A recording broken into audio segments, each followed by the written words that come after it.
So if you have your Bibles, open up to this verse as we're going to be focusing in on what it has to say. So 1 Corinthians 10:21 says, "You cannot drink the cup of the Lord and the cup of demons too. You cannot have a part in both the Lord's table and the table of demons." So let's be real. We live in a world obsessed with mixing things. We mix styles, we mix cultures, we mix playlists. But the problem is too many of us have started mixing our faith. We want a little bit of Jesus and a little bit of the world. We want to worship God on Sunday, but still do whatever we want on that Friday night and Saturday night. We want His blessing, but don't want to change our habits. We want heaven, but we also want to fit in this world. But here's what Paul is saying in 1 Corinthians. You can't drink from both cups. You can't sit at both tables. You can't be fully devoted to God and still live comfortably in sin. When Paul wrote this letter, the Corinthians were Christians. They believed in Jesus, but they were surrounded by a culture full of idols, compromise, and spiritual confusion. Corinth was a city where people worshiped all kinds of gods. There were temples everywhere, parties filled with the sacrifices and food offered to idols. Some believers started saying, "It's just food. It doesn't mean anything. God knows my heart. It's just candy. God knows my heart that when I'm eating that candy, I'm not celebrating. It's just an innocent little costume. There's nothing wrong with it." But Paul stopped them right there and said, "Hold on. This isn't just about the food. It's about what you're choosing to connect yourself with." He was teaching them that every choice we make says something about who we belong to. You might think something is harmless or it's not that deep, but spiritually, it might be pulling you into an agreement with something that does not honor our God. In today's language, Paul was saying you can't claim to follow Jesus and still involve yourselves in things that celebrate darkness, pride, or rebellion against Him. You can't sit at two tables, one belonging to God and one belonging to the world, and expect you to stay spiritually strong. And no, this isn't just about a single holiday, a movie, or an event. It's about your lifestyle. It's about your heart's alignment. What you give your time, attention, and affection to. It's about those moments when you try to live half for God and half for yourself. When you pray for His will, but secretly hope He'll bless your own plans. When you post scriptures, but still compromise yourself behind closed doors. Paul's message is a wake-up call to live with spiritual integrity, to make sure our words, action, and choices all point to one truth, that we belong to Jesus. Paul mentions two cups, the cup of the Lord and the cup of demons. So let's break that down in English. The cup of the Lord represents everything that comes from being close to God. His love, His peace, His purpose, and His presence. When you drink from this cup, you're saying, "God, I want you to fill me, to change me and lead me." It's not about going to church and praying. Sometimes it's about letting God shape what you allow in your heart and what you take part in. Drinking from his cup means you want to live in a way that honors him. In what you do, what you watch, what you listen to, and even celebrate. But Paul also talks about another cup, the cup of demons, or what we might call the cup of the world. That cup is full of compromise, distraction, and rebellion. It's everything that seems fun, harmless, or even normal at first. But slowly it dulls your spirit and it pulls you away little by little from God. It's what the world offers when it says you don't have to be that serious about your faith. You start, it's just a party, it's just a vibe, it's just for fun. You only live once, you're so young, have fun. But over time, you start to notice something. It doesn't fill you. It takes more than it gives, and it promises excitement but ends in emptiness.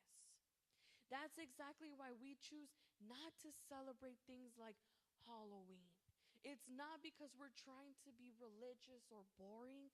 It's because we've decided that we do not want to sip from a cup that celebrates fear, darkness, or things that glorify what God has already freed us from. Ephesians 5:11 says, "Have nothing to do with fruitless deeds of darkness, but rather expose them." When the world says it's no big deal, Paul reminds us that it is a big deal when it comes to what you align yourself with. You can't drink from both cups. You can't say, "God, fill me," while also filling yourself with things that invite the opposite of his spirit. The truth is, the cup of the world seems appealing. It's flashy. It's everywhere, like Brother Christian said when you walk into the store. It's there already.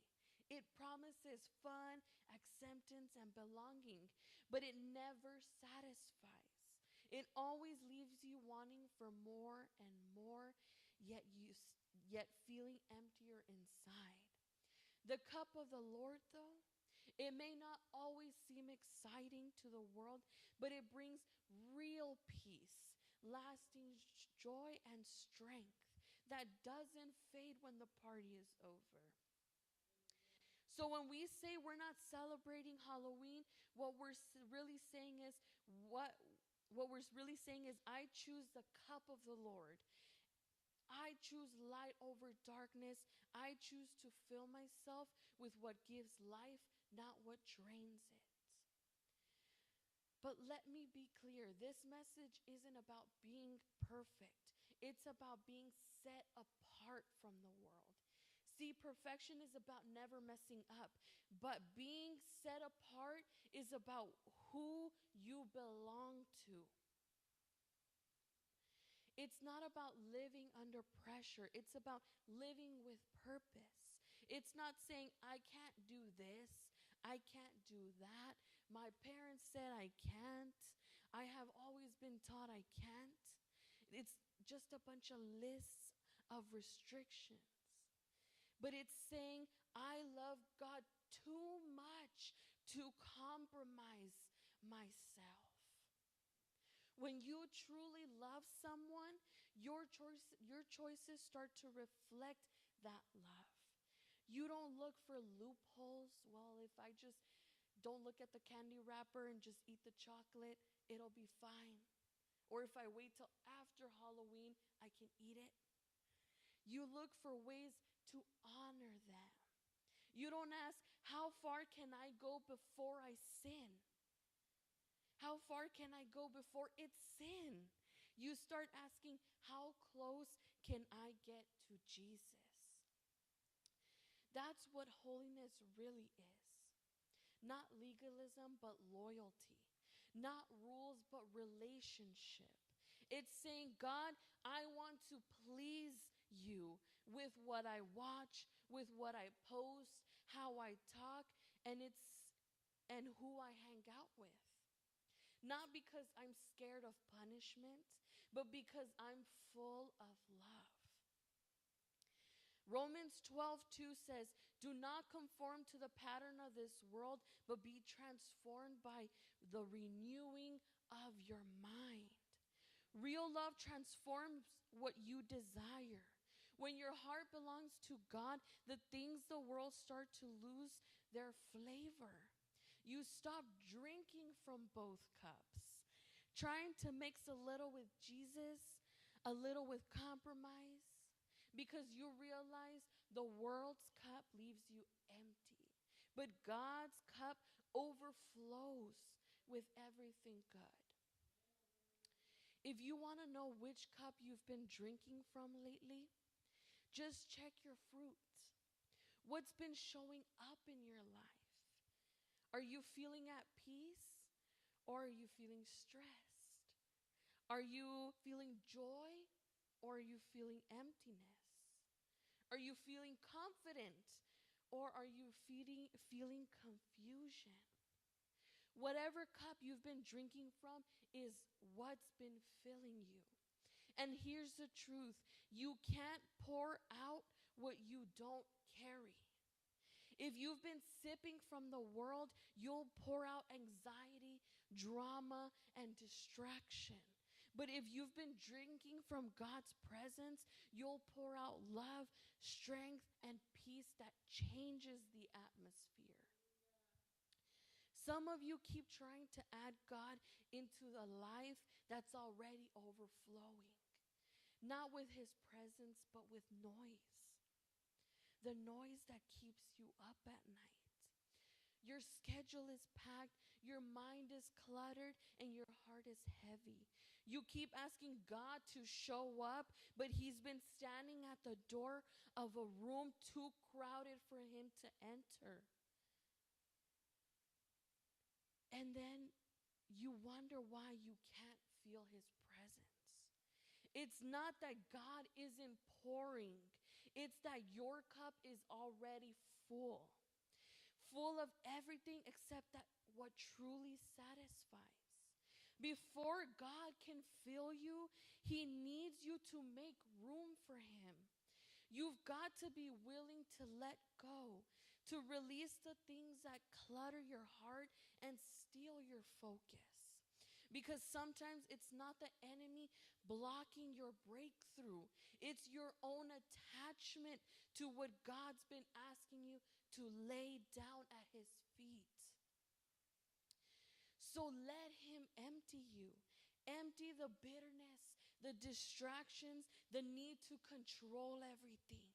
And what you do, and when you do, you'll find he replaces it with something better.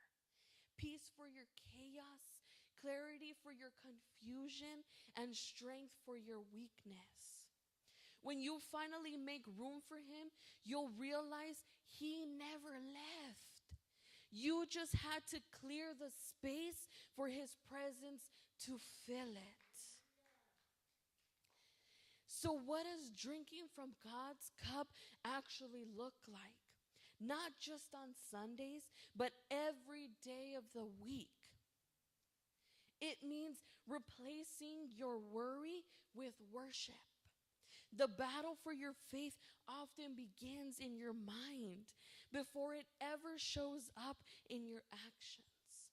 That's why Philippians chapter 4 verse 8 tells us, whatever is true, whatever is noble, and whatever is right, whatever is pure, think about such things. When fear starts whispering, it's just for fun, it's not that deep, it's not that serious, worship shuts that voice down. Because worship isn't just a song you sing, it's the atmosphere you create in your mind.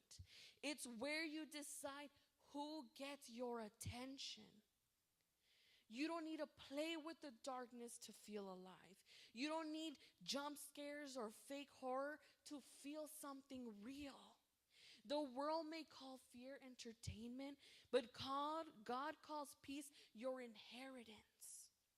When everyone else is filling their minds with horror movies and haunted themes this season, you can fill yours with hope, praise, and truth. You can choose to meditate on God's promises instead of the world's fears. Because when your mind is fixed on God's, fear loses its power and peace takes over. Isaiah 26:3 says, "You will keep in perfect peace those whose minds are steadfast, because they trust in you." The more your thoughts are centered on Him, the less room there is for fear, worry, or deception to live rent-free in your head. It also means speaking life, not gossip or negativity. Proverbs tells us that the tongue has the power of life or death. So when everyone else is joking about things that glorify fear, death, or evil, you choose to shift the atmosphere. This month especially, the world is loud with their words that celebrate fear. Spooky phrases, dark humor, and jokes about death or demons. But you don't have to echo that language. Your voice can sound different. Your words can build instead of break. They can heal instead of harm. You talk differently because you think differently. And the more His Spirit fills your heart, the more your mouth becomes a vessel of light. Ephesians 4:29 reminds us, "Do not let any unwholesome talk come out of your mouths, but only what is helpful for building others up." Your words can either invite heaven or echo hell. So choose to speak what brings life. It also means giving God your mornings, not just your leftovers. Before you scroll, before you stress, before you step out, start by filling up with His word. You can't expect to stand strong against the world's pull if you're running on empty. When you begin your day with Him, you carry His presence with you wherever you go. And here's the beauty of it. The more you drink from His cup, the less you'll crave of the world. You'll start to notice peace where there used to be chaos. And you'll find confidence where there used to be confusion. And you'll stop wondering, what am I missing out on? Because you'll realize, I already have everything I need in Jesus. Every year around this time, we tend to think about what we miss out on, what our kids are, what our grandkids are missing out on. Going out and experiencing all those events that this season brings. The enemy doesn't show up in horns and a pitchfork. He shows up in the form of, it's not that deep. But it is that deep again. Because what we entertain, we eventually start to embrace. What we laugh at today, we might live with tomorrow. And listen, this isn't about judging people or acting holier than them. It's about being aware of what spirit is behind what we're celebrating. The world calls it fun, but God calls it deception. When it glorifies the very things that Jesus died to free us from. 2 Corinthians chapter 6 verse 14 says, "What fellowship can light have with darkness?" See, Jesus conquered fear. He defeated death. He overcame darkness. So why would we celebrate what He already paid to destroy? We're not called to blend into the darkness. We're called to shine in it. You don't have to wear a cape or carry a Bible around yelling scripture at people. You just have to live differently. When everyone else is celebrating fear, you can celebrate faith. When they celebrate death, you can celebrate the resurrection. When they celebrate darkness, you can spread the light. Because light doesn't need to fight darkness, it needs to show up. You carry that light. You represent Jesus in a world that is desperate for truth but distracted by imitation. So this season, don't dim your faith just to fit in. Let your life say, I don't need what this world is offering. I already have everything I need in Jesus. This is your moment to stand out, not to blend in. Your moment to be bold, not to back down. Your moment to reflect the light of Christ in a world that's forgotten what light even looks like. At the end of the day, this message isn't about rules. It's about relationship. God isn't asking you to live half empty. He's inviting you to live fully with Him. The world's cup might look tempting, but it can't satisfy what only His presence can. When you choose His cup, you choose peace over pressure, clarity over confusion, and purpose over popularity. So as you walk through this season, especially during a time when the world celebrates all these dark things through Halloween, remember that you were never called to join in with what Jesus already conquered. You don't need to dress up darkness to have fun. You don't need to celebrate fear to feel alive. Real joy, real peace, and real excitement comes from the presence of God, not from what the world calls fun. This month, let your life make a statement. I choose the cup of the Lord. Choose faith over fear, light over darkness, and truth over trends. Because when you stand apart from Him, when you stand apart for Him, your light shines even brighter in a world that is lost in imitation. The cup He offers you never runs dry, and those who drink from it will never thirst again. So as we end tonight, I'm going to ask that